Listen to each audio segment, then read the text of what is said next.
আলোচনার বিষয় সুখী দম্পতি। দম্পতি বোঝেন স্বামী আর স্ত্রী, বানায় যেজন মিস্ত্রি, সে বড় আজব কারিগর ও মনরে সে বড় কঠিন কারিগর। পৃথিবীর প্রথম দম্পতি হচ্ছে সাইয়েদনা আদম আলাইহিস সালাম আর হাওয়া আলাইহিস সালাম। পৃথিবীর প্রথম স্বামী আদম আলাইহিস সালাম, প্রথম স্ত্রী হাওয়া আলাইহিস সালাম। ওয়া কুলনা ইয়া আদম উসকুন আনতা ওয়া যাওজুকাল জান্নাহ। আল্লাহ বললেন, আদম তুমি আর তোমার জোড়া বা তোমার স্ত্রী দুজনে মিলে জান্নাতে থাকো। তাহলে ওনারা ছিলেন স্বামী আর স্ত্রী, ঠিক কিনা? তাহলে এই দাম্পত্য সম্পর্কটা এটা জান্নাতি সম্পর্ক। এই দাম্পত্য সম্পর্কটা বড় মধুর, বড় গভীর, বড্ড ভালোবাসার, ঠিক কিনা?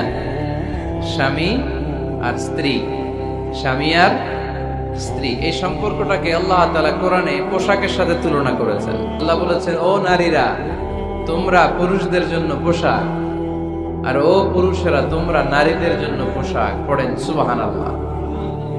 পোশাকের বেসিকলি তিনটা কাজ। এক নম্বর কাজ হচ্ছে পোশাক ইজ্জতের আবরু, লজ্জাস্থান ঢেকে রাখে, ঠিক কিনা? আমাদের লজ্জাস্থান ঢেকে রেখেছে আমাদের পোশাক। ঠিক তেমনি স্বামী তার স্ত্রীর ইজ্জত হেফাজত করে, স্ত্রী তার স্বামীর ইজ্জত হেফাজত করে, স্বামী তার স্ত্রীর চরিত্র হেফাজত করে, আর স্ত্রী তার স্বামীর চরিত্র হেফাজত করে। এজন্য আল্লাহ একে অপরের উদাহরণ দিতে যে লেবাস বা পোশাকের সাথে তুলনা দিয়েছেন। সুবহানাল্লাহ পড়েন। পোশাকের দুই নাম্বার কাজ হচ্ছে সৌন্দর্য। এই যে কত সুন্দর ডিজাইন করা, এমব্রয়ডারি করা পোশাক যখন আমরা পরি সুন্দর লাগে না? তেমনি পুরুষের চোখে নারী সুন্দর, নারীর চোখে পুরুষ সুন্দর, স্বামীর চোখে স্ত্রী সুন্দর, স্ত্রীর চোখে স্বামী সুন্দর। সুবহানাল্লাহ পড়েন। পোশাকের তিন নাম্বার কাজ হচ্ছে কমফোর্ট, আরাম দেয়া, প্রশান্তি দেয়া। শীতকালে এই যে আমরা ব্লেজার পরেছি, জ্যাকেট পরেছি, অনেকে চাদর গায়ে দিয়েছেন, কেউ মাথায় রুমাল দিয়েছেন, কেউ গলায় মাফলার দিয়েছেন, একটা উষ্ণ উষ্ণ আরাম আছে না নাই? আবার গরমের কালে পাতলা সুতি কটনের কাপড় পরলে একটা আরাম আছে না নাই?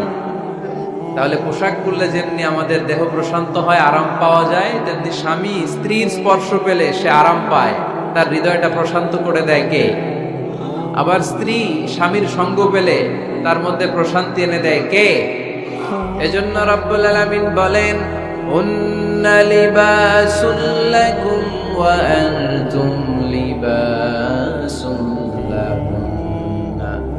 ও দুনিয়ার নারীরা, তোমরা হলে পুরুষদের জন্য পোশাক, পুরুষ হলো নারীদের জন্য পোশাক। সুবহানাল্লাহ পড়েন। পোশাক যেমনি ইজ্জত আবরুর হেফাজত করে, তেমনি স্বামী স্ত্রী একে অপরের ইজ্জত হেফাজত করে। পোশাক যেমনি সৌন্দর্য বাড়ায়, স্বামীর চোখে স্ত্রী সুন্দর, স্ত্রীর চোখে স্বামী সুন্দর। পোশাক যেমনি আরাম দেয়, স্বামী তার স্ত্রীর স্পর্শ পেলে, স্ত্রী তার স্বামীর স্পর্শ পেলে হৃদয়ে প্রশান্তি অনুভব করে, ঠিক কিনা? এজন্য দাম্পত্য জীবন, এখানে স্বামীও আছে স্ত্রীও আছে। ইংরেজিতে বলে কাপল, কাপল লাইফ। এই বিশ্ব সভ্যতা নির্মাণে নারী পুরুষ, স্বামী স্ত্রী দুইজনেরই অবদান আছে না নাই? এজন্য সুনানে তিরমিজির বর্ণনায় আল্লাহর হাবিব সাল্লাল্লাহু আলাইহি ওয়াসাল্লাম বললেন, আন-নিসাউ শাকাইকুর রিজাল। নারীরা হচ্ছে পুরুষের কাউন্টার পার্ট, নারীরা হচ্ছে পুরুষের পার্টনার, সহকর্মী, সহযোগী। এই বিশ্ব সভ্যতা নির্মাণে শুধু পুরুষদেরই অবদান নাই, নারীদের অবদান আছে না নাই? এজন্য কাজী নজরুল ইসলাম অসাধারণ লিখেছে, এ বিশ্বে যা কিছু মহান চির কল্যাণকর, অর্ধেক তার করিয়াছে নারী, অর্ধেক তার নর। তার মানে নর নারী, স্বামী স্ত্রী দুইজনেরই অবদান এই মানব সভ্যতায় আছে না নাই? এই সম্পর্কটাকে আল্লাহ লেবাসের সাথে তুলনা করলেন, মেটাফরিক্যালি, রূপক ভাবে আল্লাহ পোশাকের সাথে তুলনা করলেন। পোশাক যেমনি গায়ের সাথে লেগে থাকে, পোশাক যেমনি চামড়ার সাথে মিশে থাকে, স্বামী স্ত্রীর সম্পর্কটাও এরকম একাকার, মিলেমিশে ভালোবেসে একাকার। স্বামী স্ত্রীর রিলেশনশিপ সম্পর্কটা অনেকটা হাত আর চোখের মতো। হাত ব্যথা পেলে চোখ দিয়ে পানি ঝরে, আবার চোখ দিয়ে পানি ঝরলে হাত সেই পানি মুছে দেয়, ঠিক কিনা? তাহলে সম্পর্কটা কেমন যেন হাত আর চোখের মতো। হাত কেটে গেলে পানি পড়ে কোন দিক দিয়ে? চোখ দিয়ে পানি ঝরে। আবার চোখ দিয়ে পানি ঝরলে চোখের পানি মোছার জন্য হাতের দরকার আছে না নাই? তাহলে একেবারে মিলেমিশে একাকার সুখী দাম্পত্য জীবন, স্বামী স্ত্রী এই জান্নাতি সম্পর্কটাকে কিভাবে উপভোগ করবে, কিভাবে একে অপরের সাথে ডিলিংস করবে, আচরণ করবে, এ ব্যাপারে কোরআন এবং সুন্নাহ আমাদের জন্য গাইডলাইন দেয়া আছে না নাই? আমরা গাইডলাইন নিব কোরআন থেকে। কোত্থেকে? কোরআন থেকে আর সুন্নাহ থেকে। কারণ এই কোরআন আর সুন্নাহ আমাদেরকে সঠিক জীবন দর্শন শিখায়, কিভাবে এই পৃথিবীতে চললে পৃথিবীতেও সুখ আবার আখেরাতেও সুখ, এর সব দিক নির্দেশনা কোরআনে আছে না নাই? তাহলে এই যে স্বামী স্ত্রীর দাম্পত্য জীবন, এক্ষেত্রে প্রত্যেককে আল্লাহ তাআলা কিছু দায়িত্ব দিয়েছেন। আজকে দায়িত্বগুলোর ব্যাপারে আমরা শুনব। স্ব স্থানে থেকে প্রত্যেকেই, স্বামী যদি স্বামীর দায়িত্ব পালন করে, স্ত্রী যদি স্ত্রীর দায়িত্বটুকু পালন করে, তাহলে দাম্পত্য জীবনটাকে জান্নাতি দাম্পত্য সুখ দিয়ে ভরে দিবে কে? আল্লাহ। আমাদের প্রত্যেকের দাম্পত্য জীবন সুখী হোক, সমৃদ্ধ হোক, আমরা চাই কি চাই না?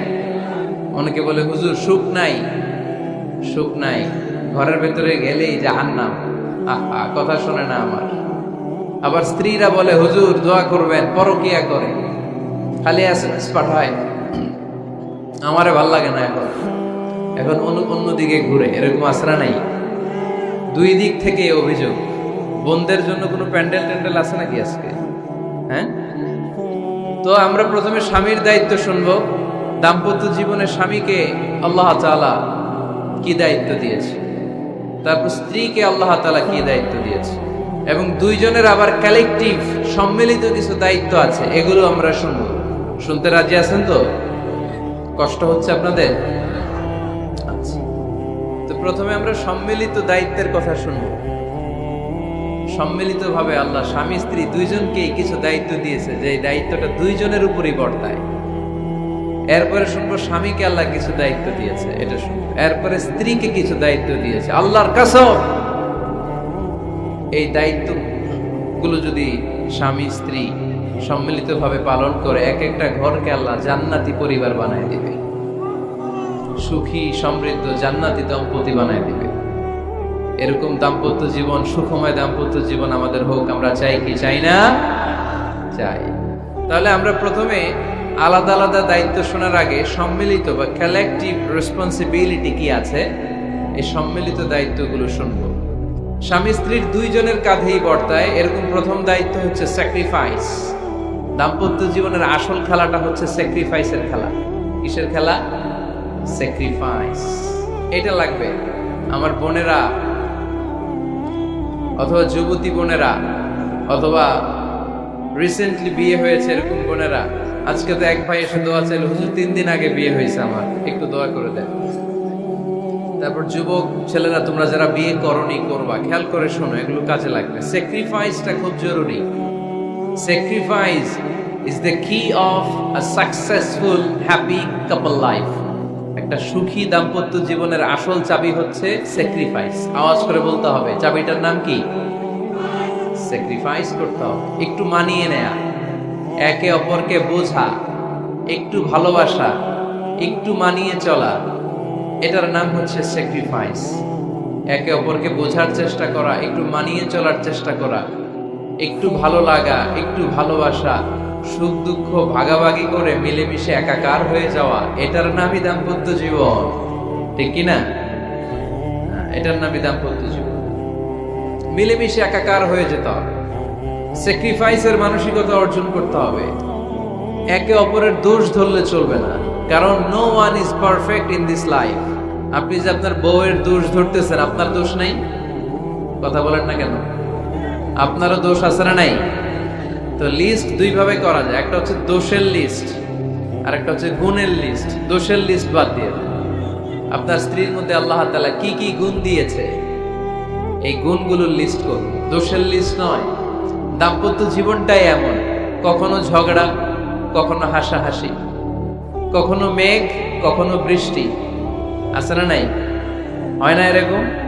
Ups and downs. মাঝে মাঝে একটু ঝগড়া, মাঝে মাঝে আবার ভালোবাসা, আবার খুনসুটি, এগুলো মিলেমিশে একাকার করে স্যাক্রিফাইস দিয়ে একে অপরকে জয় করে নিতে হয়, কারণ no one is perfect in this world. এই পৃথিবীতে কেউই পারফেক্ট না। আপনি আপনার বউয়ের দোষ খুঁজলে আপনারও দোষ আছে না নাই? কেউ দোষমুক্ত নয়। এজন্য দোষ না খুঁজে আমরা স্যাক্রিফাইস করব। দাম্পত্য জীবনের এটাকে সুখী সমৃদ্ধ করার 1 নাম্বার চাবিকাঠি হচ্ছে স্যাক্রিফাইস। তাহলে সুখী দাম্পত্য জীবনের 1 নাম্বার চাবির নাম কি? স্যাক্রিফাইস। চিল্লায় বলতে হবে, সেটা কি? দাম্পত্য জীবনকে সুখী করার 2 নাম্বার কালেকটিভ ফর্মুলা হচ্ছে ঝগড়া করা যাবে না। ঝগড়া আপনারা করেন নাকি ভাবির সাথে? না, ঝগড়া করা যাবে না। একজন ঝগড়া শুরু করলে আরেকজন চুপ থাকতে হবে। দুইজনই ঝগড়া করলে, দুইজন রেগে গেলে ঝামেলা আছে না নাই?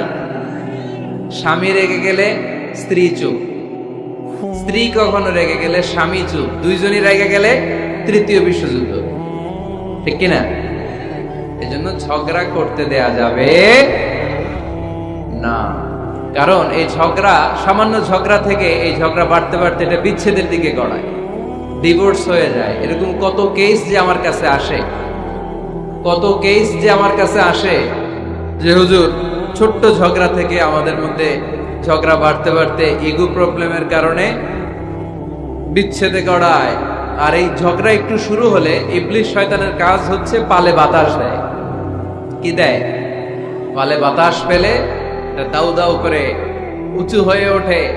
আগুনের মধ্যে যেমনি কেরোসিন ঢাললে দাউ দাউ করে জ্বলে, সামান্য ঝগড়ার ছোতা পেলে ইবলিশ শয়তান খালি দাউ দাউ করে এই ঝগড়ার আগুনকে জ্বালিয়ে দেয়। ঠিক কিনা?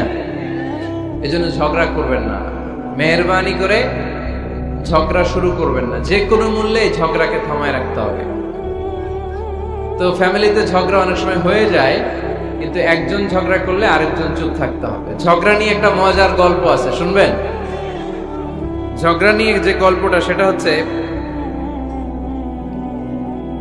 এক স্বামী ওয়াজ শুনে বাড়িতে গেছে রাত 11টায়। তো বাড়ির কাছাকাছি যেতে না যেতে স্ত্রীর আবার স্বভাব হচ্ছে রাতের খাবারটা স্বামীর সাথে একসাথে খায়, আলাদা খায় না। তো বাড়ির সামনে যেই স্বামী ফোন দিছে ওয়াইফকে, এই শুরু করার আগে দরজাটা খোলো, আমি চলে আসছি। তো ওয়াইফ এসে দরজা খুলে দিচ্ছে। এবার স্বামী ঘরে ঢুকে বলে, শুরু করার আগে রাতের খাবারটা দিয়ে দাও টেবিলে, খেয়ে ফেলি। স্ত্রী বেচারি ডাইনিং টেবিলে খাবার দিয়েছে, হাজবেন্ড বেচারা ওয়াশরুম থেকে ফ্রেশ হয়ে ডাইনিং টেবিলে বসেছে, স্ত্রীও বসেছে। তো খুব বড্ড গরম। হাজবেন্ড বলে, শুরু করার আগে ফ্যানটা ছাড়। এইবার তো স্ত্রী বেচারি রেগে মেগা আগুন, কি আসার পর থেকে শুরু করার আগে, শুরু করার আগে, কি শুরু করার আগে? হাজবেন্ড বলে, এই তো শুরু হয়ে গেল। মানে কি? ঝগড়া। মানে কি? ঝগড়া। প্রিয় ভাইয়েরা, ঝগড়া করবেন না। স্বামী রেগে গেলে স্ত্রী চুপ থাকবেন, স্ত্রী রেগে গেলে স্বামী চুপ থাকবেন। কারণ সহিহ মুসলিমে এসেছে, ইন্না ইবলিসা ইয়াদাউ আরশাহু আলাল মা। ইবলিস শয়তান তার সিংহাসন গেড়েছে সাগরের উপর। কোথায়? ইবলিসের সিংহাসন কোথায়? সাগরের উপর। সুম্মা ইয়াবাসু সারায়াহু, সে প্রতিদিন সকালবেলা তার সাঙ্গপাঙ্গরে গোটা পৃথিবীতে পাঠায়, যা পৃথিবীতে ফাসাদ সৃষ্টি কর, ফাসাদ সৃষ্টি কর। ইবলিস যখন সাঙ্গপাঙ্গদেরকে গোটা পৃথিবীতে ছড়িয়ে দেয়, সারাদিন ধোকা দেওয়ার পরে, ওয়াসওয়াসা দেওয়ার পরে, রাত্রিবেলা ইবলিসের কাছে ফিরে আসে, এসে বলে, ও ইবলিস, আমি আজকে আল্লাহর বান্দাদেরকে দিয়ে মিথ্যা কথা বলিয়েছি। ইবলিস বলে, এটা তো কোনো ব্যাপারই না, এগুলোই তো তোদের কাজ। আরেক শয়তান বলে, আমি ওজনে কম দিয়েছি একজনের মাধ্যমে বাজারে। ইবলিস বলে, এটাও তেমন বড় কোনো কাজ নয়। আরেকজন বলে, আমি সুদের ডিলিংস করিয়েছি। ইবলিস বলে, এটাও কোনো কাজ নয়। আরেক শয়তান বলে, আমি মদের আড্ডাখানায় নিয়ে মসজিদে যেতে নিয়েছিল, সেখান থেকে সরিয়ে মদের আড্ডাখানায় আল্লাহর বান্দাদেরকে নিয়েছি। ইবলিস বলে, এইটাও তেমন বড় কোনো কাজ নয়। আরেক শয়তান এসে বলে, মা তারাকতুহু হাত্তা ফাররাকতু বাইনাহু ওয়া বাইনা ইমরাআতিহি, আমি এক আল্লাহর বান্দার সাথে বান্দির ঝগড়া লাগিয়ে, ঝগড়া করাতে করাতে তালাক পর্যন্ত নিয়ে গিয়েছি। মা তারাকতুহু হাত্তা ফাররাকতু বাইনাহু ওয়া বাইনা ইমরাআতিহি, আমি এক ইমানদার পরিবারকে ধ্বংসের শেষ প্রান্তে নিয়ে গিয়েছি। সামান্য ঝগড়ার পরে আমি ওয়াসওয়াসা দিতে দিতে ঝগড়া বাড়াতে বাড়াতে তালাক পর্যন্ত নিয়েছি। ইবলিস বলে, শাবাশ, তুই তো কাজের মতো কাজ করেছিস, আমার কাছে আয়, আমার কাঁধে ওঠ। ইবলিস তখন ওই শয়তানকে কাঁধে নিয়ে নাচতে শুরু করে। নাউজুবিল্লাহ পড়বেন না?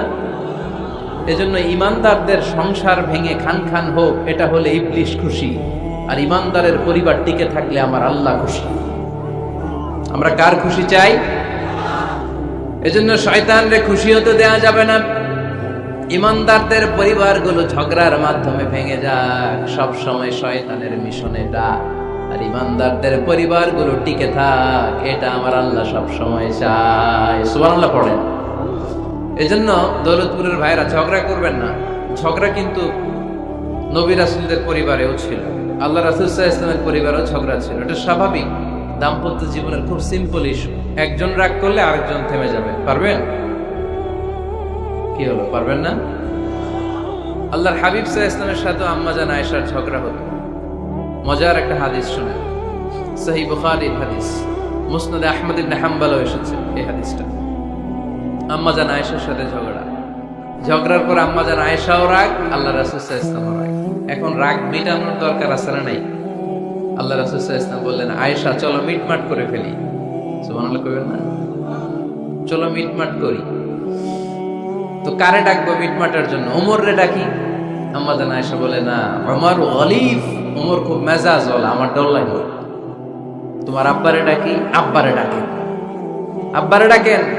খুশি হয়ে গেছেন আম্মা জান আয়েশা রাদিয়াল্লাহু আনহা। আবু বকর রাদিয়াল্লাহু চলে আসলেন, দাঁড়ালেন। এবার বিষ্ণু ইসলাম বললেন, তাতাকাল্লিমিন আও আতাকাল্লাম, কি ঘটছে আমাদের মাঝে, তুমি বলবা না আমি বলবো? আম্মা জান আয়েশা বললেন, তাতাকাল্লামু আনতা ওয়ালা তাকুল ইল্লা হাক্কান, আপনিই বলেন, তবে সত্য ছাড়া মিথ্যা বলেন না। আবু বকর রাদিয়াল্লাহু তাআলা শুনে রেগে গেলেন, কি এ কেমন কথা তোমার? নবীকে উদ্দেশ্য করে তুমি বলছো সত্য ছাড়া মিথ্যা বলবেন না, নবী কখনো মিথ্যা বলবে নাকি? রেগে মেয়ের গায়ে মেরেছে এক চোর খেয়ে আম্মা জান আয়েশা উল্টে পড়ে গেলেন। সাইয়েদনা আবু বকর রাদিয়াল্লাহু তাআলা রেগে গড়গড় করতে লাগলেন, আবার মারার জন্য উদ্যত হলেন। আম্মা জান আয়েশা রাদিয়াল্লাহু তাআলা বাঁচার জন্য এবার বিশ্বনবীর পিছনে যে আশ্রয় নিলেন। সুবহানাল্লাহ পড়বেন না? বিশ্বনবী সাইয়েদনা আবু বকরের সামনে দুই হাত মেলে ভেবে দাঁড়িয়ে গেলেন। আল্লাহর হাবিব যখন আম্মা জান আয়েশাকে বাঁচানোর জন্য দুই হাত উঁচু করে দাঁড়িয়ে গেলেন, সাইয়েদনা আবু বকর থেমে গেলেন। সাইয়েদনা আবু বকর এই পরিস্থিতি দেখে ঘর থেকে বের হয়ে ঘরের বাইরে দাঁড়ালেন। এবার আল্লাহর রাসূল সাল্লাল্লাহু আলাইহি ওয়াসাল্লাম আম্মা জান আয়েশাকে তুললেন, বললেন, ইয়া আয়েশা কাইফা রাআইতিনি আনকাসতুকি মিনার রাজুল, দেখলা নাকি কেমন করে আমি তোমার বাবার হাত থেকে তোমারে বাঁচালাম? আজকে আমি যদি সামনে দাঁড়িয়ে না বাঁচাতাম, তোমার বাবা তোমারে একেবারে মেরেই ফেলতো। সুবহানাল্লাহ পড়ে। দেখছো আয়েশা, আমি বাঁচাইলাম তোমারে, আমার সাথে ঝগড়া করো, আমি বাঁচাইলাম। এই কথা শুনে আম্মা জান আয়েশা রাদিয়াল্লাহু তাআলা লজ্জায় পড়ে হেসে দিলেন। সুবহানাল্লাহ পড়বেন না? এত আস্তে সুবহানাল্লাহ। লজ্জায় হেসে দিলেন। বিষ্ণু ইসলাম এবার হেসে দিলেন। দুইজনের হাসাহাসি শুনে বাইরে থেকে আবু বকর রাদিয়াল্লাহু তাআলা আনহু হাসির আওয়াজ শুনে অবাক, কি রে এতক্ষণ যুদ্ধ, এখন আবার হাসি কেন? হাসে দেখার জন্য সাইয়েদনা আবু বকর রাদিয়াল্লাহু তাআলা আনহু ঘরের ভেতরে ঢুকলেন। ঢুকে দেখেন আম্মা জান আয়েশাও হাসে, বিশ্বনবীও হাসে, সাইয়েদনা আবু বকর হেসে দিলেন। আরশের উপর থেকে খুশি হয়ে গেলেন কে? এবার সাইয়েদনা আবু বকর বলেন, ইয়া রাসূলুল্লাহ, ইয়া হাবিবাল্লাহ, আশরিকানি ফি সিলমিকুমা কামা আশরাকতুমানি ফি হারবিকুমা। নবী গো, আপনাদের দুইজনের মধ্যে যুদ্ধ লাগলে যেমনি মিটমাট করার জন্য আপনি আমারে ডাকেন, আপনাদের এই আনন্দ ঘন মুহূর্তগুলোতে শরীক হওয়ার জন্য মাঝে মাঝে আমারে ডাইকে। সুবহানাল্লাহ পড়ে। আপনাদের মধ্যে যুদ্ধ লাগলে সন্ধি করার জন্য যেমনি আমারে ডাকেন, আপনারা যখন আনন্দ ঘন পরিবেশ এরকম খুনসুটি করেন, হাসাহাসিতে মেতে ওঠেন, তখন একটু আমারে রাইখেন। সুবহানাল্লাহ পড়বেন না? দেখেন আল্লাহ রাসূল সাল্লাল্লাহু আলাইহি ওয়াসাল্লাম পৃথিবীর সবচেয়ে শ্রেষ্ঠতম মানুষ, উনাদের পরিবারেও ঝগড়া হতো, কিন্তু এই ঝগড়া কোনোদিন তালাক পর্যন্ত গিয়েছে? কথা বলেন না কেন? আল্লাহর হাবিব সাল্লাল্লাহু আলাইহি ওয়াসাল্লাম তার কোন স্ত্রীকে তালাক দিয়েছেন? প্রায় আম্মা জান আয়েশার সাথে রাগারাগি হতো। আল্লাহর হাবিব সাল্লাল্লাহু আলাইহি ওয়াসাল্লাম বলতেন, আয়েশা কখন তুমি রেগে থাকো সেটাও আমি জানি, কখন তুমি আমার উপর খুশি থাকো সেটাও আমি জানি। ইয়া আয়েশা ইন্নী লা আ'লামু ইযা কুনতি আন্নী রাদিয়া ওয়া ইযা কুনতি আলাইয়া গাদবা। আয়েশা কখন রেগে থাকো তাও বুঝি, কখন খুশি থাকো তাও বুঝি। আম্মা জান আয়েশা বললেন, ইয়া রাসূলুল্লাহ কেমনে বোঝেন? বিশ্বনবী বললেন, তোমার দোয়ার বাক্যগুলো শোনো বুঝি। যখন তুমি আমার উপর খুশি থাকো তখন দোয়ার সময় তুমি এভাবে বলো, ওয়া রাব্বি মুহাম্মদ, ও মুহাম্মাদের রব আপনি আমাদের সব গুনাহ মাফ করে দেন। আর যখন তুমি আমার উপর রেগে থাকো তখন তুমি মুনাজাতের সময় বলো, ওয়া রাব্বি ইব্রাহিম, ইব্রাহিমের রব আপনি আমাদেরকে ক্ষমা করে দেন। তার মানে যখন তুমি রেগে থাকো তখন দোয়ার সময় আমার নামটা মুখে নিতে চাও না। সুবহানাল্লাহ পড়েন। তখন তুমি দোয়ার সময় অন্য নবীর নাম নাও। আম্মা জান আয়েশা বললেন, ইয়া রাসূলুল্লাহ মা আহাজুরু ইল্লা ইসমাক, আমি তো শুধু নামটাই সরাই, আমার মুখ থেকে কেবল আপনার নামটাই সরায় রাখি, আমার হৃদয় থেকে কখনো আপনারে সরাতে পারি না। আমার হৃদয় জুড়ে আপনি, মা আহাজুরু ইল্লা ইসমাক, নবী হে আমি শুধু দোয়ার সময় রাগের মাথায় আপনার নামটা বাদ দেই, হৃদয় থেকে তো আপনারে বাদ দিতে পারি না। সুবহানাল্লাহ বলবেন না? তার মানে নবীদের ফ্যামিলি তো ঝগড়া এগুলো হতো, কিন্তু এটা তালাক পর্যন্ত গড়াতো না, ঠিক কিনা? তাহলে এখন থেকে আমাদের এই স্লোগান নিতে হবে যে ঝগড়া করলেও আমরা ডিভোর্সের দিকে যাব না। পারা যাবে? আর একজন রেগে গেলে আরেকজনকে চুপ থাকতে হবে। ভাবি রেগে গেলে আপনি চুপ, পারবেন? পারবেন না? ইনশাআল্লাহ। এই যারা বিয়ে করে না এরা ইনশাআল্লাহ, আর বাকিরা চুপচাপ। আওয়াজ করে পড়েন না ইনশাআল্লাহ। তাহলে প্রথমে স্যাক্রিফাইস, তারপর ঝগড়া করা যাবে না। 3 নাম্বার, দাম্পত্য জীবনের কোনো গোপন কথা অন্যের কাছে শেয়ার করা যাবে না। হাদিসে এসেছে এটাকে বলা হয়েছে আ'যামুল আমানা, এটা সবচেয়ে বড় আমানত। যারা দাম্পত্য জীবনের একান্ত বিষয় কারোর সাথে শেয়ার করে তারা সবচেয়ে বড় কবিরা গুনাহ করে। আশারুন নাস বলেছেন বিশ্বনবী এদেরকে, সবচেয়ে নিকৃষ্ট মানুষ। ইয়াউমাল কিয়ামাতি মানজিলাতান, আল্লাহর কাছে কিয়ামতের দিন সবচাইতে নিকৃষ্ট হয়ে দাঁড়াবে ওই দম্পতি, ওই নারী কিংবা ওই পুরুষ, তুফদি ইলা যাওজিহি ওয়া ইউফদি ইলা যাওজিহা সুম্মা ইউনশিরু সিররাহা। তারা একান্ত সময়ে ফিজিক্যাল ইন্টিমেসিতে যা করে এটা পরে মানুষের কাছে বলে বেড়ায়, এরকম আছে না নাই? খবরদার, এটা বড় কবিরা গুনাহ। অনেক বোনরা একসাথে হলে দাম্পত্য জীবনের বিভিন্ন গোপন বিষয় নিয়ে কথা বলে, আছে না নাই? অনেক পুরুষরা একে অপরের সাথে, বন্ধুদের সাথে বিভিন্ন বিষয় নিয়ে শেয়ার করে, এটা এমন ওইটা এমন, এগুলো বলা যাবে? আসিবাউ হারাম। দাম্পত্য জীবনের সব বিষয়, স্বামীর সব বিষয় স্ত্রীর কাছে আমানত, স্ত্রীর সব বিষয় স্বামীর কাছে আমানত রেখেছে কে? দাম্পত্য জীবনের এই প্রাইভেট লাইফের কোনো কিছু কিয়ামত পর্যন্ত অন্যের কাছে প্রকাশ করাকে হারাম ঘোষণা করে দিয়েছে কে? এজন্য খবরদার আমার বোনেরা, একসাথে মহিলারা হলে পেটের কথা পিঠের কথা সব বের করে দেয়, আছে না নাই? কিছু থাকে না, সব বের হয়ে যায়। খবরদার, সব বললেও দাম্পত্য জীবনের কোনো কথা শেয়ার করা যাবে? আমার ভাইয়েরা খবরদার, আপনাদের দাম্পত্য জীবনের কোনো কথা আপনার বন্ধুর সাথে শেয়ার করতে পারবেন না। এগুলো ফ্যামিলি শান্তি নষ্ট করে, দাম্পত্য জীবনের সুখকে নষ্ট করে। তাহলে 3 নাম্বার, প্রাইভেসি বজায় রাখবেন, এটা দুজনেরই দায়িত্ব।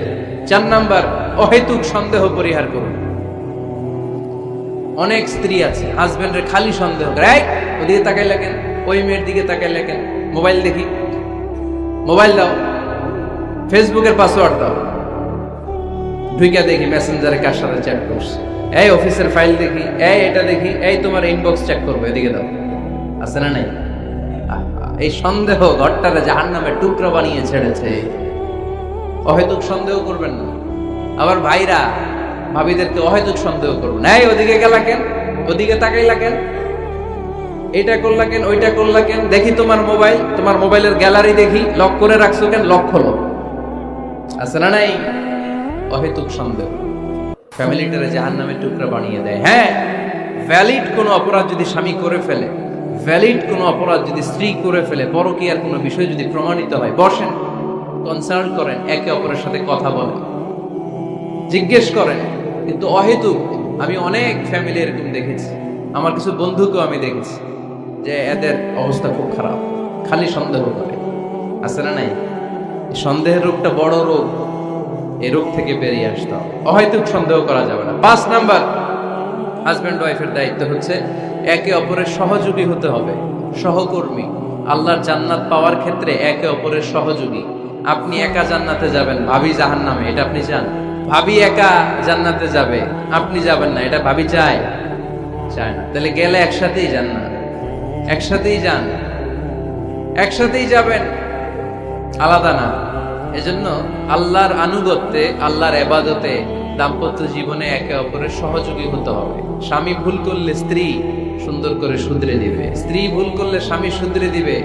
ফজরের সময় স্ত্রী হাজবেন্ডকে ডেকে দিবে, উঠতে না চাইলে ঠান্ডা পানির ছিটা দিবে। কারণ জান্নাতে একা যাওয়া যাবে না, গেলে দুইজনই যাবে। কথা কয় না? দুইজনেই জান্নাতে যাওয়ার দরকার আছে না নাই? যত বেশি আপনারা আল্লাহর আনুগত্যে আগাতে পারবেন, তত আপনাদের মহাব্বত বাড়ায় দিবে কে? এই যে হাজবেন্ড ওয়াইফের ভালোবাসাটাকে বলে লাভ পিরামিড। কি pyramid? Love pyramid, like triangle, ত্রিভুজ আকৃতির। হাজবেন্ড ওয়াইফের ভালোবাসাটা ত্রিভুজ আকৃতির। The closer the couple comes to Allah, the closer they comes to each other. Husband wife যত বেশি আল্লাহর কাছে যাবে, তারা নিজেরাও নিজেদের তত কাছে যাবে। হাজবেন্ড ওয়াইফ আল্লাহর সম্পর্ক থেকে যত দূরে সরে যাবে, তারা নিজেরাও নিজেদের থেকে তত দূরে সরে যাবে। ঠিক কি না? ত্রিভুজ চিনেন আপনারা? হ্যাঁ, এই জিওয়, কয়েকজন জিওয়। আপনারা ত্রিভুজ চিনেন না? চিনি। জিওয়, ঠিক আছে। ত্রিভুজের কয় কোণা? হ্যাঁ, 3 কোণা। এই যে এরকম লাভ পিরামিড, 3 কোণা। এই উপরের কোণায় আল্লাহর অবস্থান, আর এই কোণায় স্বামী, এই কোণায় স্ত্রী। তো তারা আল্লাহর দিকে যত যাবে, নিজেরাও তত কাছে যাবে। আর তারা আল্লাহর সম্পর্ক থেকে যত দূরে চলে যাবে, নিজেদের মধ্যে দূরত্ব বাড়তে থাকবে। ঠিক কিনা? পিরামিডটা বুঝতে পারছেন? ত্রিভুজ আকৃতির সম্পর্কটা লাভ পিরামিড এরকম, 3 কোণা। উপরের কোণায় থাকে আল্লাহ, এদিকে স্বামী, এদিকে স্ত্রী। তারা যদি আল্লাহর কাছে উভয়ে যেতে চায়, উভয়ে কাছাকাছি আসতেছে না? কথা বলেন না কেন? আর আল্লাহর আনুগত্য, ইবাদত থেকে দুইজন যদি দূরে সরে যায়, তাহলে দুজনের দূরত্ব বাড়িয়ে দেয় কে? এজন্য স্বামী হবে স্ত্রীর সহযোগী, সহকর্মী। নামাজের সময় একে অপরকে ডেকে দিবেন, মোবাইলে অ্যালার্ম দিয়ে রাখবেন। স্বামী স্ত্রীরে ডাকেন, স্ত্রী স্বামীরে ডাকেন। স্বামী স্ত্রীকে কোরআন তেলাওয়াত শোনাবেন, স্ত্রী স্বামীরে কোরআন তেলাওয়াত শোনাবেন। ফ্যামিলিটারে জান্নাতি ফ্যামিলি বানায় দিবে কে? তাহলে এই 5টার দায়িত্ব কালেকটিভ রেসপন্সিবিলিটি, স্বামীর উপরও বর্তায়, স্ত্রীর উপরও বর্তায়। এগুলো মেনে চললে দাম্পত্য জীবন সুখকর করে দিবে কে? মনোযোগ আছে? কষ্ট হচ্ছে? এবার আমরা হাজবেন্ডের দায়িত্ব শুনি। হাজবেন্ডের প্রথম দায়িত্ব হচ্ছে, হাজবেন্ড হচ্ছে caretaker of the family, in charge, protector. আর রিজালু কাওয়ামুনা আলান নিসা। আল্লাহ বললেন স্বামী হলো তার স্ত্রীর ইনচার্জ, প্রোটেক্টর। স্ত্রীকে সুরক্ষা দিবে, স্ত্রীকে টেক কেয়ার করবে, স্ত্রীর দায়িত্বে থাকবে। এই দাম্পত্য জীবনের দুইজনের সংসারকে, সংসারের মধ্যে স্বামীকে দায়িত্বশীল বানিয়েছে কে? পুরুষ দায়িত্বশীল। পুরুষ কখনো নারীর ক্ষতি করে না, সুপুরুষ নারীর ক্ষতি করে না। ঠিক কিনা? গোটা পুরুষ সমাজ নারী সমাজের সুরক্ষা দিবে। যেগুলো নারীকে একান্তে পেলে রেপ করে, এই যে ঢাকা বিশ্ববিদ্যালয়ে একটা রেপের ঘটনা ঘটছে না, যে এই বেয়াদবটা এই কাজ করেছে, এটা কি পুরুষ না কুপুরুষ? এটা কি সুপুরুষ না কুপুরুষ? সুপুরুষ নারীর প্রোটেকশন দেয়, নারীর টেক কেয়ার করে, তার ইনচার্জ, তার দায়িত্বশীল। দাম্পত্য জীবনে অর্থনৈতিক যত দায় দায়িত্ব আছে, সব আল্লাহ তাআলা পুরুষের কাঁধে দিয়েছে। কার কাঁধে? এই দাম্পত্য লাইফে নারীর কোন অর্থনৈতিক দায় দায়িত্ব নারীর কাঁধে আল্লাহ দেয় নাই। এজন্য সব অর্থনৈতিক দায়িত্ব পুরুষের ঘাড়ে। 4টা অর্থনৈতিক দায়িত্ব আছে। পুরুষ নারীকে মহারণা দিবে, পুরুষ নারীকে খাবারের ব্যবস্থা করবে, পুরুষ নারীকে পোশাকের ব্যবস্থা করবে, পুরুষ নারীর জন্য রেসিডেন্সিয়াল ব্যবস্থা করবে। ঠিক কিনা? وآتوا النساء صدقاتهن نحلة فإن طبن لكم عن شيء منه نفسا فكلوه هنيئا মারিয়া। সুবহানাল্লাহ পড়ে। সব স্বামীদেরকে আল্লাহ ডেকে বললেন, ও স্বামীরা শোনো শোনো, বিয়ের পর বিয়ের পর সাথে সাথে স্ত্রীর কাছে তুমি মোহরানা আদায় করে দাও। কি দিব? মোহরানা দিব। মোহরানা দেয়াকে খরচ করেছে কে? আল্লাহ। তো মোহর দিতে টাকা লাগে না? এই টাকার দায়িত্ব পুরুষের ঘাড়ে দিছে কে? 2 নাম্বার দায়িত্ব, আলাল মাউলুদি লাহু রিজকুহুন্না ওয়া কিসওয়াতুহুন্না বিল মা'রুফ। স্বামী স্ত্রীর জন্য খাদ্যের ব্যবস্থা করবে, পোশাকের ব্যবস্থা করবে।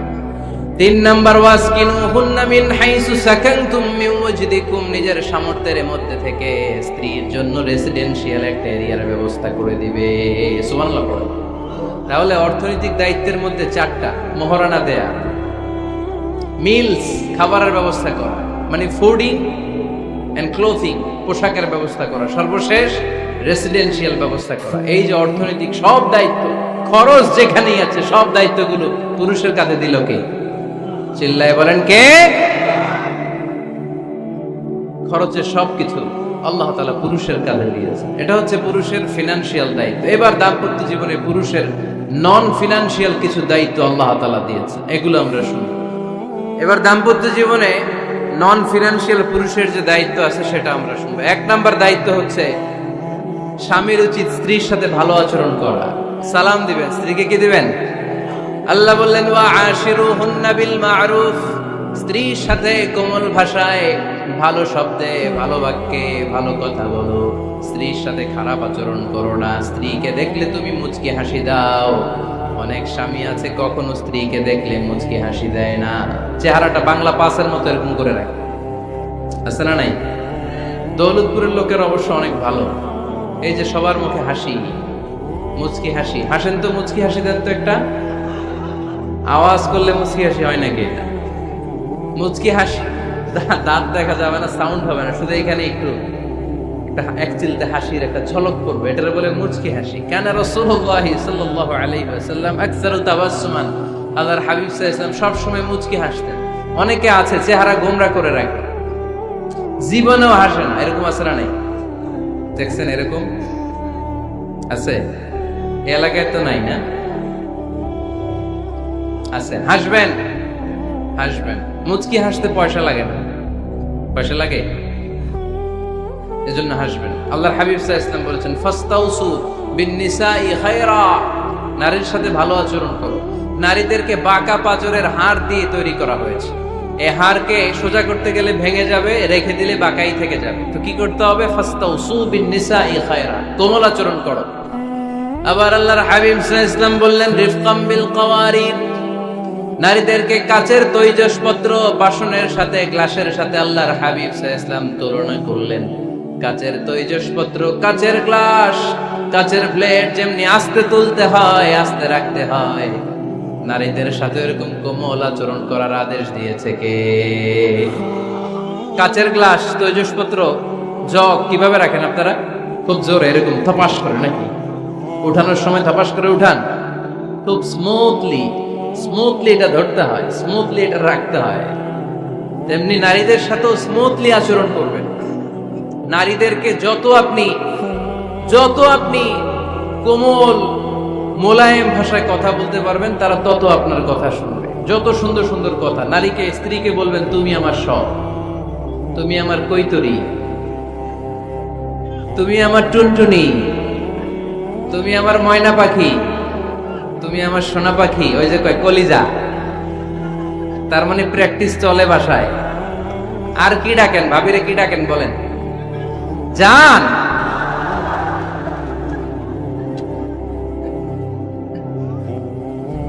জান ডাকেন। আর ভাবি কি ডাকে আপনাদেরকে? বাবু। কি ডাকে? বাবু ডাকে। আর কি ডাকে? হ্যাঁ, বেবি। পোলাপান কত দুষ্ট দেখছেন? বেবি ডাকে নাকি? স্বামী স্ত্রীর মধ্যে এই সোহাগপূর্ণ, এই ভালোবাসাপূর্ণ এই ডাকাডাকিতে কোনো গুনাহ নাই, আছে সওয়াব। এগুলো দাম্পত্য জীবনকে সুখময় করে, ঠিক কি না? তাহলে স্ত্রীদের সাথে কোমল আচরণ করতে হবে, 1 নাম্বার দায়িত্ব। 2 নাম্বার দায়িত্ব, স্ত্রীর সেক্সুয়াল ডিজায়ারকে ফুলফিল করতে হবে। সেনসিটিভ, যেগুলো ব্যাখ্যা করে বোঝানো কঠিন। আপনারা বুঝবেন যারা ম্যাচিউরড মোর দেন 18 ইয়ার্স, যারা 18 প্লাস যাদের বয়স, সেক্সুয়াল ডিজায়ার ফুলফিল করা হাদিসে এসেছে এটা স্বামীর দায়িত্ব। ফিজিক্যাল ইন্টিমেসির সময় নিজের ডিজায়ার ফুলফিল হলে কুইট না করা, সময় দেয়া, এটা আবশ্যক। এই বিষয়েও প্রত্যেক স্বামীর খেয়াল রাখা দরকার। সংক্ষেপে শেষ করে দিলাম। 3 নাম্বার, স্ত্রীর ব্যক্তিগত বৈধ কাজে স্বাধীনতা দিতে হবে স্বামীর। অনেক স্বামী এই ছোট্ট বিষয় নিয়ে মারামারি লাগায় ফেলে ঘরে। স্ত্রীর ব্যক্তিগত বৈধ যে চয়েস, এটাতে আপনি স্বাধীনতা দিবেন। স্ত্রীর মনে চায় রান্না বান্না শিখতে, আপনি বললেন তুমি কম্পিউটার শিখো, কিলাকিলি আছে না নাই? স্ত্রীর মনে চায় কাঁথা সেলাই শিখতে, নকশি কাঁথা, আপনি বললেন না তুমি ল্যাঙ্গুয়েজ শিখো, ঝামেলা আছে না নাই? না, আপনি একটা ইন্ডিভিজুয়াল, আপনার স্ত্রী আর একটা ইন্ডিভিজুয়াল, প্রত্যেকের আলাদা ব্যক্তিগত রুচি, চাহিদা, মতামতের গুরুত্ব আছে না নাই? এজন্য প্রত্যেক স্বামীর উচিত স্ত্রীর বৈধ ব্যক্তিগত যে কাজ, অবৈধগুলা না। আবার স্ত্রী বলল যে জি বাংলা দেখবো, তুমি একটা টিভি নিয়ে আসো, আনা যাবে? কথা বলেন।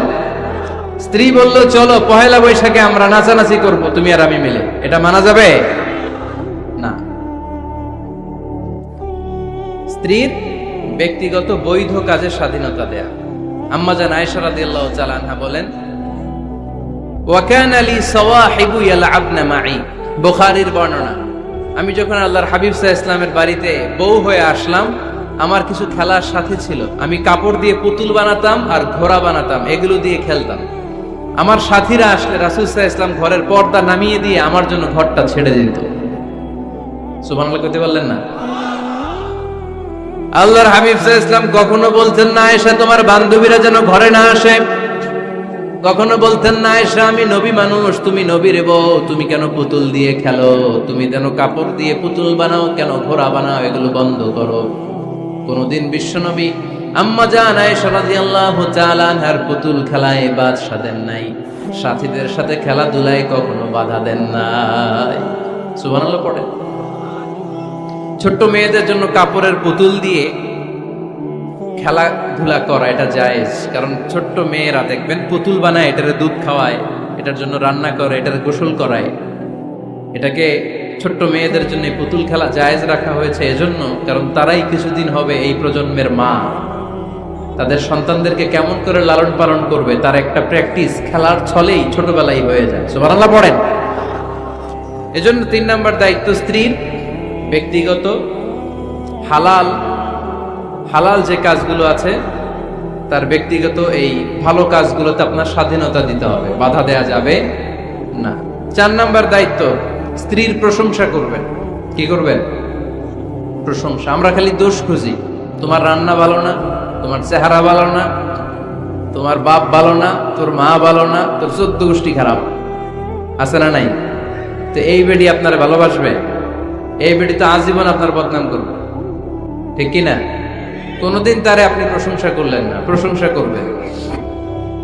স্ত্রীর চেহারার প্রশংসা করেন, যে তুমি সুন্দর, তুমি সুন্দরী, এরকম বলেন, খুশি হবে না? হ্যাঁ, তুমি সুন্দর তাই চেয়ে থাকি, সে কি মোর অপরাধ? কোনো অপরাধ নাই, ইচ্ছা মতো গাইতে থাকেন স্ত্রীর শানে গান, সব আছে না নাই? তবে শুধু স্ত্রীকে শোনানো যাবে, ভাবিরে শোনানো যাবে, শালীরে শোনানো যাবে, পাশের বাড়ির কাউরে শোনানো যাবে? দেখেন ইসলাম কত চেক এন্ড ব্যালেন্স। স্ত্রীকে আপনি গান শোনান, কোনো গুনাহ নাই, আছে শুধু সওয়াব। তাহলে 4 নাম্বার পয়েন্ট হচ্ছে এপ্রিসিয়েশন। সারাদিন এই মহিলাটা ফজরের পর থেকে উঠে ঘর গোছায়, মশারিগুলো খোলে, বিছানা পরিষ্কার করে, বাচ্চাদেরকে ক্লিন করে, স্কুলের টিফিন রেডি করে দেয়, বাচ্চাদেরকে স্কুলে যেতে দেয়, আপনার জন্য খাবার রেডি করে, কাপড় ধোয়, ঘরের সবাইকে দেখভাল করে। একদিনও আপনি তার এপ্রিসিয়েশন করলেন না। এরকম ডাকাইত স্বামী আছে না নাই? দৌলতপুরে নাই, এখানে সব ভালো। এপ্রিসিয়েট করবেন। আমরা ভুলে যাই, একটা থ্যাঙ্কস দিতে ভুলে যাই, একটা জাযাকিল্লাহ, আল্লাহ তোমাকে জাযা দেখ, এটাও বলি না। বউ তুমি অনেক কষ্ট করেছো, তুমি অনেক দিক সামলাও, আমি আর কয়টা সামলাই, তুমিই তো দেখো, একদিনও বলে না, আছে না নাই? তার রান্নার প্রশংসা করবেন, তার কাজের প্রশংসা করবেন, তার চেহারার প্রশংসা করবেন। এদিকে তাকান, বলবেন তুমি সুন্দরী, তুমি অনন্যা, তুমি সুস্নিগ্ধা, তুমি প্রিয়ংবদা, তুমি সুহাসিনী, তুমি সুকেশিনী, তুমি সুভাষিনী, তুমি অসূর্যম পোষ্যা, মেঘে কালো কেশ, কাজল কালো চুল, হরিণের মতো ডাগর ডাগর দুটি তোমার চোখ। আহা যে পোলাপাইন খুশি হয়ে গেছে। আহা ওরা মুখস্থ রাখতেছে, বলবে এগুলা, বিয়ে করে নাই কিন্তু এখনো। তো জায়গা মতো বলবা, গার্লফ্রেন্ডে বলো না। আবার কাকে বলবা? স্ত্রীকে। কাকে? স্ত্রীকে। পারা যাবে না একটু অ্যাপ্রিসিয়েশন দেওয়া যাবে না ওনাদেরকে? একটু প্রশংসা করবেন। প্রশংসা পেলে নারীরা বড্ড খুশি হয়। যদি আপনি বলেন যে তোমার রান্নাটা আজকে অসাধারণ হয়েছে, দেখবেন আরেক বাটি আইনা দিতেছে, খাইতে পারতেছে না, এরপরও পাতে তুলে দেয়, আর একটু খাও, আরে খাও না। আছে না নাই? ওই যে প্রশংসা করছেন, খুশি হয়ে গেছে। তো আপনি 10,000 টাকার বান্ডিল দিয়ে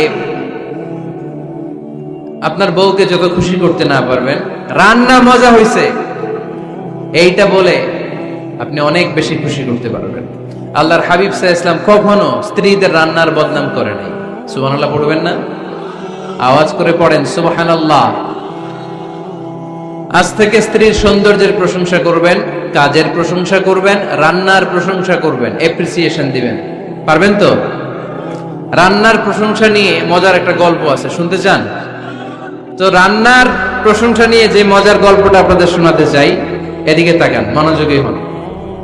আমার ওয়াজ শুনে এক লোক মনে মনে নিয়ত করছে যে আয়রে, জীবনে তো রান্নার প্রশংসা করলাম না, আজকে রান্নার প্রশংসা করব। তো মাহফিল শেষে বাসায় গেছে, স্ত্রী তাকে খাবার দিয়েছে, স্বামী খাবার খায় আর মিটি মিটি হাসে। স্ত্রী বলে, এই মাহফিল শুনে আসছো, রাত বাজে 12টা, খাচ্ছ ভালো কথা, হাসো কেন? তো স্বামী বলে, হাসি এর কারণ হচ্ছে তোমার রান্নাটা আজকে এত মজা হয়েছে না, জীবনে আজকে বাড়ায় বাড়ায় পেতেছে, তো জীবনে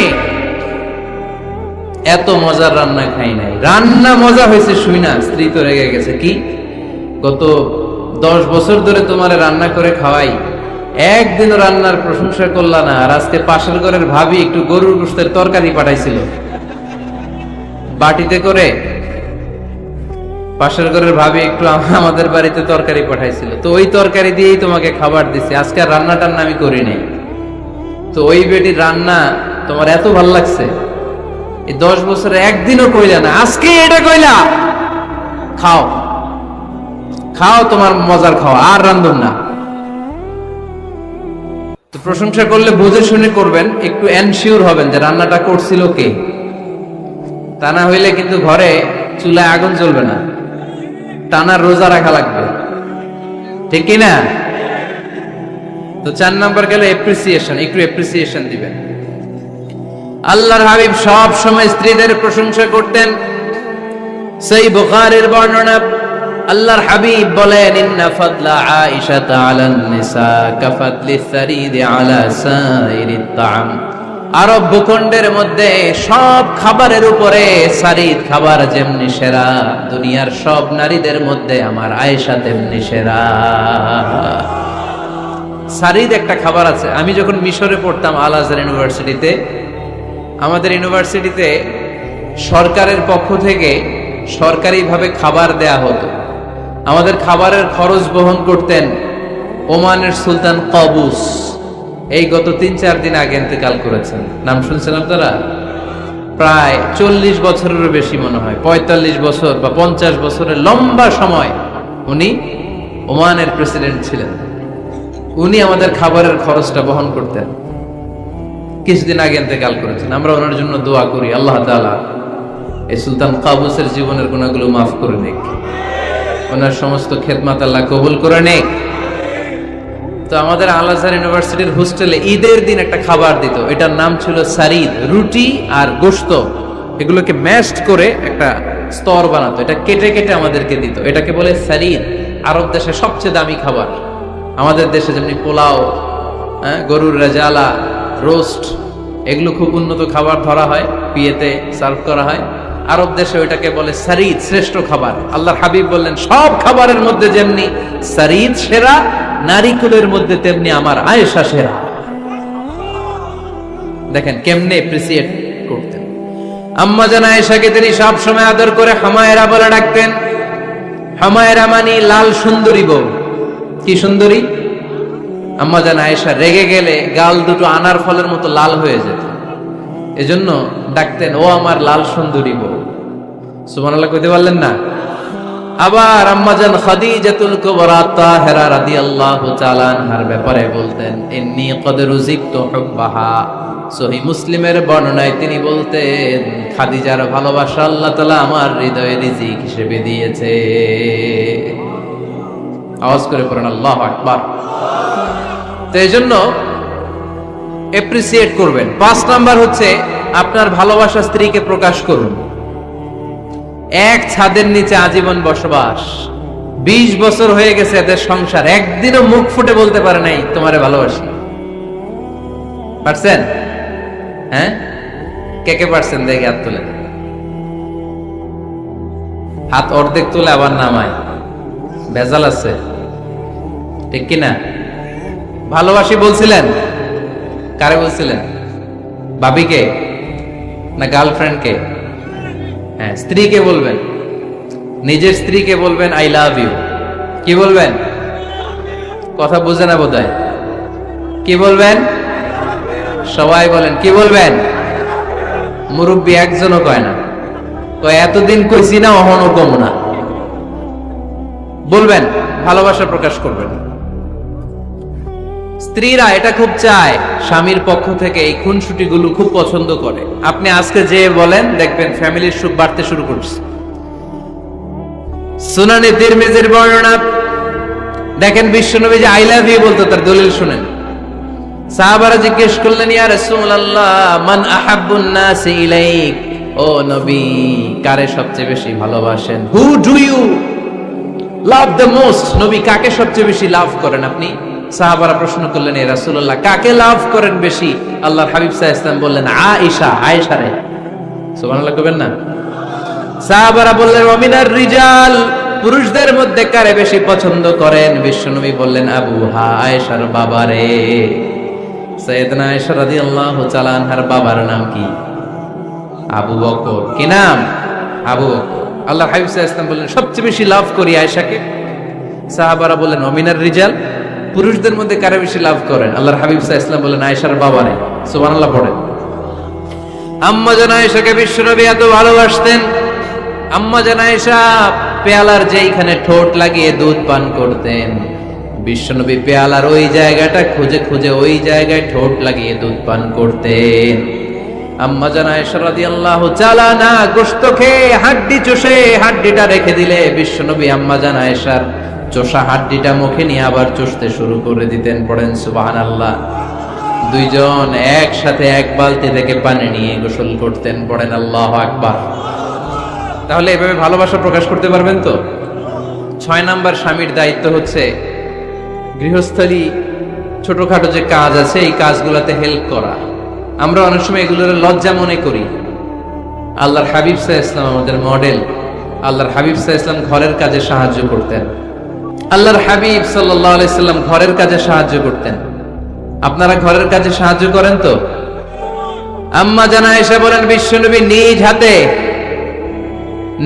হাতে জুতা সেলাই করেছেন, নিজ হাতে জামা সেলাই করেছেন। মুসনাদে আহমদ ইবনে হাম্বলের বর্ণনা, আল্লাহর রাসূল সাল্লাল্লাহু আলাইহি ওয়াসাল্লাম দুধ খেতে মন চাইলে নিজ হাতে ছাগলের দুধ দহন করেছেন। সুবহানাল্লাহ। নিজে আটার খামির বানাতেন, আম্মা জান আয়েশা চুলায় সেকা দিতেন। আবার আম্মা জান আয়েশা রাদিয়াল্লাহু তাআলা আনহা আটার খামির বানাতেন, বিশ্বনবী এটা চুলায় সেকা দিতেন। সুবহানাল্লাহ পড়ে। দুধ খেতে চাইলে নিজ হাতে বিশ্বনবী ছাগির ওলান থেকে দুধ দহন করে আম্মা জান আয়েশার কাছে এনে দিয়ে দিতেন। সুবহানাল্লাহ পড়ে। তাহলে ঘরের কাজে সহায়তা করবেন, ঘরের কাজে সহায়তা। 7 নাম্বার হালাল এন্টারটেইনমেন্ট, হালাল বিনোদন, এটা ইসলাম জায়েজ রেখেছে। অনেকে আমরা বিনোদনটাকে হারাম মনে করি, এরকম আছে না নাই? হ্যাঁ, বিনোদন দুই ধরনের, একটা হারাম এন্টারটেইনমেন্ট আর একটা হচ্ছে হালাল। এন্টারটেইনমেন্ট। আম্মা জান আয়েশা রাদিয়াল্লাহু তাআলা আনহাকে নিয়ে মরুভূমিতে দৌড়াদৌড়ি করতেন। ভাবির সাথে দৌড়াদৌড়ি করছেন কারা কারা দেখি হাত তোলেন। হ্যাঁ, দৌড়াদৌড়ি করছেন কোথায়?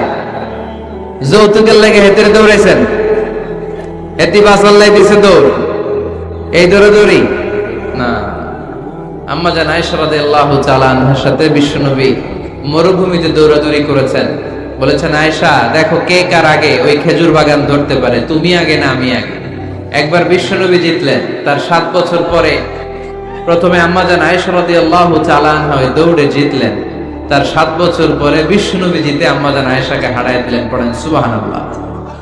ঈদের দিন আম্মা জান আয়েশাকে হাবাসী সাহাবাদের তীর আর বল্লম দিয়ে যে খেলা চলতে এই খেলা দেখাতেন। সুবহানাল্লাহ পড়েন। বিশ্বনবী খেলা দেখাতেন আম্মা জান আয়েশাকে। এই হচ্ছে স্বামীর দায়িত্ব। হালাল এন্টারটেইনমেন্ট আপনি করতে পারবেন। বসেন, দোয়া করে দিচ্ছি, বসেন। বুঝতে পারছি অনেক আগে আসছেন আপনারা।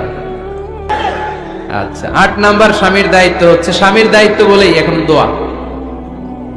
স্ত্রীর মতামতের গুরুত্ব দিবেন। অনেক স্বামী আছে বাজার করতে গেলে নিজের যেটা মন চায় ওইটাই কিনে, আছে না নাই?